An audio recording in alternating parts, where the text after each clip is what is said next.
Everyone welcome to Devanjali cooking सांग माने आज आम रेस्टोरेंट रे मिलुथिबा हैदराबादी पनीर मसला रेसिपी आम आज तैयारी करबा। आशा करुछि भिडियोटी आपण माने पसंद करिवे आ भिडियोटी को लास्ट पर्यंत मध्य देखंतु। चलंतु ताहेले स्टार्ट करबा एई स्वादिष्ट रेसिपी को। प्रथमे आम कढ़ई गरम करिकी देई दबा 2 बड़ चामच तेल। आपण सोरिष तेल मध्य नहीं पारिबे किंबा रिफाइंड तेल मध्य नहीं पारिबे। सेथिरे दे देबा 1 इंच अदा को काटिकी तापरे नहीं नबा 5-7 कोला रसुण। एबे आम एथिरे दे देबा कटा पियाज। एबे कंचा लंका निज टेस्ट अनुसार दे देबा। तापरे एई सब को टिके नाली पड़िबा पर्यंत भाजी नबा।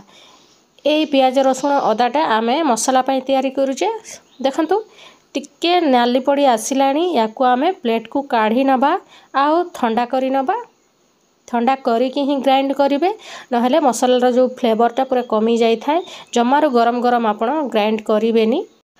एबे आमे तेल रे दे दबा कटा पनीर को। देखंतु पनीर को मु टिके बड़ बड़ पीस ही काटिची। आपण निज मन पसंद अनुसार छोट बड़ करि पारिबे, किछि असुविधा नै। एबे जेतिकी पनीर आपण कढ़ई रे धरुची सेतिकी दे देबे। टिके आम याकू सालो फ्राए बास करिबा, बेसी छाणीबानी जमारू। देखंतु एभलिया टिके नाली नाली पड़ी आसिले आमे पनीर को काढ़ी नबा।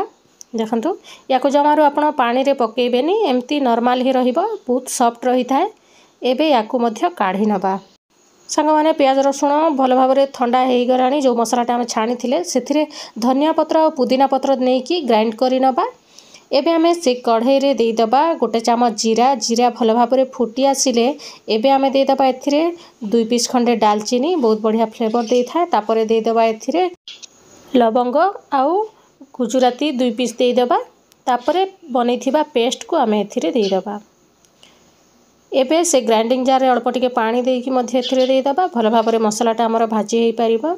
एबे मसला को तेल छाड़ीबा पर्यंत भल भाबरे हाई फ्लेम रे ही मसला को कसीबा। आमे जेते भल मसला हमर कसी हबो सेतिकी हमर पनीरटा टेस्ट लागिबो। सांग माने निहाती ट्राई करिवे आ कमेंट बॉक्स रे जणैबे केमती लागिला।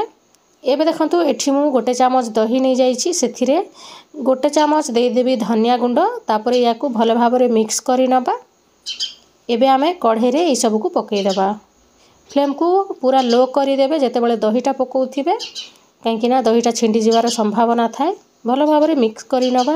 देखंतु मु एठिरे टमाटो जमारू पकेइनी, आपण चाहिले पकेई पारिबे। एबे दही गोळेथिबा गिनारे अल्प टिके पानी देकी याकू मध्य देई दबा। भल भाबरे कसी नबा मसला को गोळौथिबा नहले दहीटा छिंडी जीवो। एबे आमे एथिरे देई दबा आधा चामच हळदी गुंड, मिक्स करी नबा भल भाबरे। तापरे देई दबा काश्मीरी लंका गुंड 1 चामच। भल कलर सांग को टेस्ट मध्य बहुत भल आसी थाए। याकू मध्य मिक्स करी नबा। एबे आमे एथिरे दे दबा स्वाद अनुसार लूण। देखंतु लूण देकी भल भाबरे कसी नबा। लूणटा देले शीघ्र मसलाटा कसी हेई पारिबो। एबे तेल छाड़ीबा पर्यंत आमे मसला को कसी नबा भल भाबरे। सांग माने एबे आमे एथिरे दे दबा कसूरी मेथी। जदि अछि ताहेले पकेइबे, बहुत बढ़िया लगी थाए। निहाती पकेइबे जदि अछि। एबे ई सब को मध्य मिक्स करि नबा।